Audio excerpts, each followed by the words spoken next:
नमस्कार, आप सभी का बहुत बहुत स्वागत है आरएम क्लासेस में। मैं हूं नमन परसाई और आज हम पढ़ने वाले हैं करंट अफेयर्स। टॉपिक काफ़ी महत्वपूर्ण है, हर एग्जाम में यहाँ से क्वेश्चन बन जाते हैं। एमपीपीएससी प्री हो, मेंस हो, एसएससी, रेलवे, बैंकिंग या फिर एमपी पुलिस क्यों ना हो। देखिए, एमपी पुलिस की वैकेंसी आ चुकी है, टेस्ट सीरीज अवेलेबल है हमारी वेबसाइट पर यानी rmclass.com पर, या फिर हमारी एप्लीकेशन भी है आरएम क्लासेस बाय नमन परसाई। इसके लिंक डिस्क्रिप्शन में है।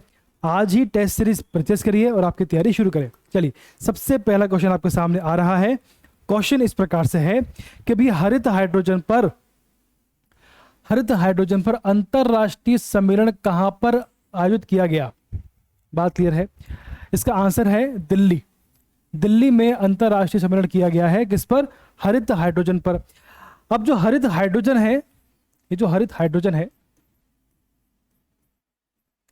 तो सबसे पहले हम बात करेंगे कि होता क्या है, ये होता क्या है और सम्मेलन का उद्देश्य क्या है। और सबसे पहले बात करेंगे हम लोग कि हाइड्रोजन ईंधन क्या होता है और सरकार जो है, पूरा विश्व जो है, इस पर फोकस क्यों कर रहा है, इसके यूज को क्यों सरकार बढ़ावा दे रही है। तो सबसे पहले बात करेंगे हम लोग कि हाइड्रोजन ईंधन क्या होता है, इसके बाद हम आगे बढ़ेंगे। चलिए बात करते हैं इसके बारे में। देखिए, हाइड्रोजन ईंधन तो ये होता क्या है और इसका क्या यूज है। देखिए, ऑक्सीजन के साथ जलने पर शून्य उत्सर्जन करता है। बात क्लियर है। हाइड्रोजन ईंधन के उपयोग से उत्सर्जित होने वाला एकमात्र उप उत्पाद है पानी। यानी जो हाइड्रोजन है, इसके यूज से, इसके उपयोग से पानी जो है, वाटर जो है, बाय प्रोडक्ट के रूप में सामने आता है, उप उत्पाद के रूप में हमें प्राप्त होता है। पानी काफी यूजफुल है, ठीक। तो हाइड्रोजन का यूज से हमें पानी प्राप्त हो रहा है, अच्छी बात है। इसीलिए ये ईंधन जो है 100% स्वच्छ माना गया है। बड़ी बात है, ये 100% स्वच्छ है, ये एकदम साफ है। इसका उपयोग जो है ईंधन सेलों अथवा आंतरिक दहन इंजन में इसका उपयोग किया जाता है। बात क्लियर है।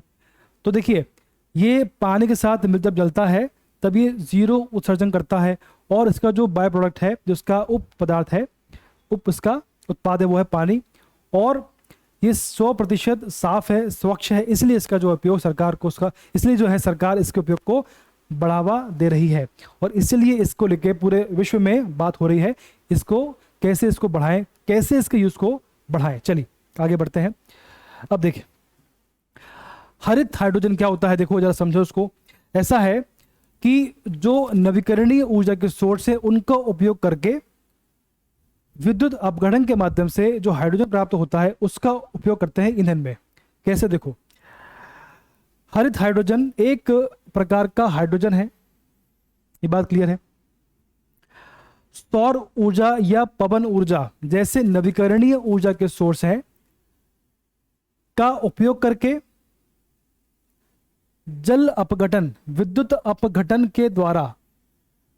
अपघटन यानी इलेक्ट्रोलाइसिस के द्वारा के माध्यम से उत्पादित किया जाता है। बात क्लियर है। मैंने क्या बोला आपसे? मैंने कहा एक विधि है विद्युत अपघटन। बात क्लियर है। तो इसमें जो विद्युत की आवश्यकता पड़ती है, वो कहां से प्राप्त करते हैं? वो नवीकरणीय ऊर्जा से प्राप्त करते हैं। जैसे पवन ऊर्जा है, सौर ऊर्जा है।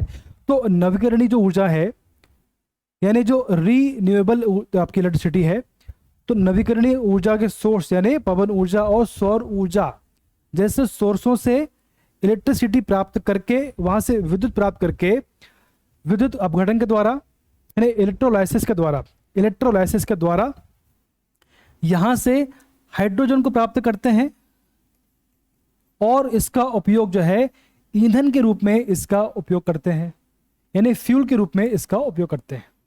इसको बोलते हैं हरित हाइड्रोजन। बात क्लियर है। यानी कि हाइड्रोजन के निर्माण में जो इलेक्ट्रिसिटी क्या आपका यूज हो रहा है, वो आपके नवीकरणीय ऊर्जा से प्राप्त हो रही है, इसलिए इसे हरित हाइड्रोजन कहा जाता है। विद्युत अपघटन की प्रक्रिया जल को हाइड्रोजन और ऑक्सीजन में डिवाइड करती है, विभाजित करती है, और इस तरह उत्पादित हाइड्रोजन का उपयोग स्वच्छ एवं नवीकरणीय ईंधन के रूप में किया जा सकता है। देखो आपके सामने एक पिक्चर आएगी, उसमें आपको काफी क्लियर होगा। देखो इसको देखें एक बार आप ध्यान से, है ना, इसको समझे आप, क्या मतलब हुआ इसका, देखा आपने, समझा? देखिए यह लिखा हुआ है रीन्यूएबल इलेक्ट्रिसिटी, पढ़ पा रहे हैं आप, यानी नवीकरणीय ऊर्जा, और यहां लिखा है इलेक्ट्रोलाइजर, यह आपका स्टोरेज है, यहां पर इसका यूज है। तो यहां से क्या हो रहा है, जो नवीकरणीय ऊर्जा के सोर्स हैं जैसे आपकी पवन ऊर्जा है, सौर ऊर्जा, तो इनके माध्यम से जो विद्युत बन रही है, और ये है आपका जो कंटेनर है, ये आपका है इलेक्ट्रोलाइजर, यानी विद्युत अपघटन के लिए विद्युत अपघटन यहां पर हो रहा है। और यहां पर क्या हो रहा है, यहां पर क्या हो रहा है, यहां पर ऑक्सीजन और हाइड्रोजन को अलग अलग कर रहे हैं, बात क्लियर है। और यहां से विद्युत अपघटन के द्वारा यहां से हमने जो हाइड्रोजन को अलग किया है, उसको अलग से निकाला है, उसको यहां पर स्टोरेज में स्टोर कर लेते हैं, बात क्लियर है। और यहां से जो हाइड्रोजन हमने प्राप्त करी है, यहां से जो H2 हमने प्राप्त करी है, उसका उपयोग हम अपने हिसाब से ईंधन के रूप में करते हैं, अपने हिसाब से फ्यूल के रूप में करते हैं, चाहे वो शिपिंग हो, चाहे वो केमिकल मैन्युफैक्चरिंग हो, या फिर एविएशन हो, ठीक। तो यहां पर जो ईंधन हमें लग रहा है, यहां पर जो हाइड्रोजन हमें का यूज हमें हो रहा है, वो हमें प्राप्त हो रही है स्टोरेज से, और स्टोरेज में जो हाइड्रोजन आ रहा है वो आ रहा है इलेक्ट्रोलाइजर के माध्यम से, जो हमने हाइड्रोजन अलग किया वहां से आ रहा है। और यहां पर जो बिजली, यहां पर जो विद्युत आ रही है, वो आ रही है नवीकरणीय ऊर्जा से के माध्यम से। ये आपकी पूरी प्रोसेस है, इसको बोलते हैं हरित हाइड्रोजन। क्या बोलते हैं? हरित हाइड्रोजन।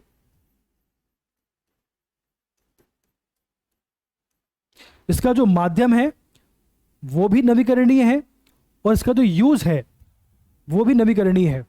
इन दोनों ही माध्यम में, चाहे वो इसको बनाने में हो और इसके यूज में हो, दोनों में ही जो इन्वायरमेंट है उसे कोई नुकसान नहीं हो रहा है, जीरो इसका उत्सर्जन हो रहा है, इसलिए इसको काफी महत्व दिया जा रहा है। बात क्लियर है? चलिए आगे बढ़ते हैं। अब बात करते हैं कि भारत सरकार जो है 5 से 7 जुलाई के बीच में विज्ञान भवन नई दिल्ली में हाइड्रोजन पर अंतर्राष्ट्रीय सम्मेलन, यानी कि ICGH, क्या है ICGH की मेजबानी कर रहा है। कहाँ गया, अरे सॉरी क्या आ गया, चलो, भारत जो है ICGH की मेजबानी कर रहा है ना, भारत भारत जो ICGH की मेजबानी कर रहा है। तो इसका उद्देश्य क्या है ना, इसका उद्देश्य क्या है? इसका प्राथमिक उद्देश्य है कि ग्रीन हाइड्रोजन पारिस्थितिकी तंत्र की स्थापना की जांच करना, है ना, और ग्रीन हाइड्रोजन के उपयोग के माध्यम से वैश्विक डीकार्बोनाइजेशन लक्ष्यों को प्राप्त करने के लिए एक प्रणालीगत दृष्टिकोण को बढ़ावा देना। ये जो वर्ड यहाँ यूज हुआ है डीकार्बोनाइजेशन, इसका मतलब क्या होता है? इसका मतलब होता है जो वर्तमान में हम जो परंपरागत जो हम ऊर्जा के सोर्स, जैसे आपको कोयला है ना, जो कोयला है आपका ऑयल है, उनका जो आपके परंपरागत ऊर्जा के सोर्स हैं जैसे कोयला है ना, तो उसके यूज से हमें शिफ्ट होना है गैर परंपरागत, यानी नवीकरणीय जो ऊर्जा के सोर्स है वहां पर हमें शिफ्ट होना है, यानी इसका उपयोग कम करके हमें इसका उपयोग करना है। जो नवीकरणीय ऊर्जा है उसको हमें ज्यादा यूज करना है, तो उसका उद्देश्य यह है डीकार्बोनाइजेशन। चलो ये हमारा लक्ष्य है को प्राप्त करना है। हरित हाइड्रोजन के क्षेत्र में नवीकरणीय प्रगति और उभरती प्रौद्योगिकी पर चर्चा करने के लिए वैज्ञानिक और औद्योगिक समुदाय के वैश्विक विशेषज्ञों को एक साथ लाना है। इसका उद्देश्य यह है कि भैया इस क्षेत्र में जो नवीकरणीय, इस क्षेत्र में हरित हाइड्रोजन के क्षेत्र में जो न्यू टेक्नोलॉजी है ना, न्यू टेक्नोलॉजी है, नवीन जो प्रगति है, जो नई प्रोग्रेस हुई है, इस पर बात करने के लिए पूरे विश्व से जो साइंटिस्ट हैं प्लस जो फील्ड में जो समुदाय, जो ग्रुप बने हुए हैं, है ना, इंडस्ट्री फील्ड में जो समुदाय है, जो ग्रुप है, उसके जो एक्सपर्ट्स हैं उनको एक मंच पर लेके आना और भविष्य को लेकर इस विषय में क्या संभावना है, इस पर कैसे काम कर सकते हैं, इस पर बात करने का प्रयास करना। बात क्लियर है? ये इसका तो उद्देश्य है ना। आगे देखें आप, अगला क्वेश्चन आपको देखो, ये जो क्वेश्चन आपके सामने आ रहा है, टॉपिक जो है, इसका संबंध आपके एमपीपीएससी मेंस से है। एमपीपीएससी मेंस मुख्य परीक्षा में क्वेश्चन आ सकता है। ठीक है, बात क्लियर है? तो क्वेश्चन का आंसर आपको पूरा सामने है, पूरा एकदम फ्रेमिंग के साथ। तो क्वेश्चन है कि राष्ट्रीय हरित हाइड्रोजन मिशन क्या है, समझाइए इसको। सबसे पहले इसका उद्देश्य क्या है कि भैया भारत को 2070 तक शुद्ध शून्य कार्बन उत्सर्जन के अपने जलवायु परिवर्तन लक्ष्य को पूरा करने में सक्षम बनाना और भारत को हाइड्रोजन ईंधन का उत्पादन और निर्यात केंद्र बनाना है। भारत चाहता है कि हम जो हाइड्रोजन उसका इतना प्रोडक्शन कर लें कि हम उसका निर्यात केंद्र बन जाएं, हम पूरे विश्व को उसको एक्सपोर्ट करें। बात क्लियर है? चलिए, अब इसका उद्देश्य क्या है, जो मिशन है इसका उद्देश्य, पहला आपको उद्देश्य है कि 70 तक, जो हमारा 2070 तक हमारा जो उद्देश्य है शुद्ध शून्य कार्बन उत्सर्जन, वो पूरा हो। और इस मिशन का उद्देश्य है कि 2030 तक प्रति वर्ष 5 मिलियन टन हरित हाइड्रोजन का उत्पादन करने की क्षमता हासिल करना ताकि हम निर्यात कर पाएं, और 2030 तक 125 गीगावाट नवीकरणीय ऊर्जा की क्षमता वृद्धि करना। बात क्लियर है? यहां पर क्या लिखा है, हरित हाइड्रोजन का उत्पादन करने की क्षमता कितना, 5 मिलियन टन। ये लिखा है 125 गीगावाट नवीकरणीय ऊर्जा, ठीक, ताकि इससे ये बन सके। और 2030 तक प्रति वर्ष लगभग 50 million metric ton carbon dioxide उत्सर्जन में कमी लेकर आना है। यहां पर बढ़ाना है, यहां कमी लेकर आना है। कितना? 50 मिलियन मैट्रिक टन। क्लियर?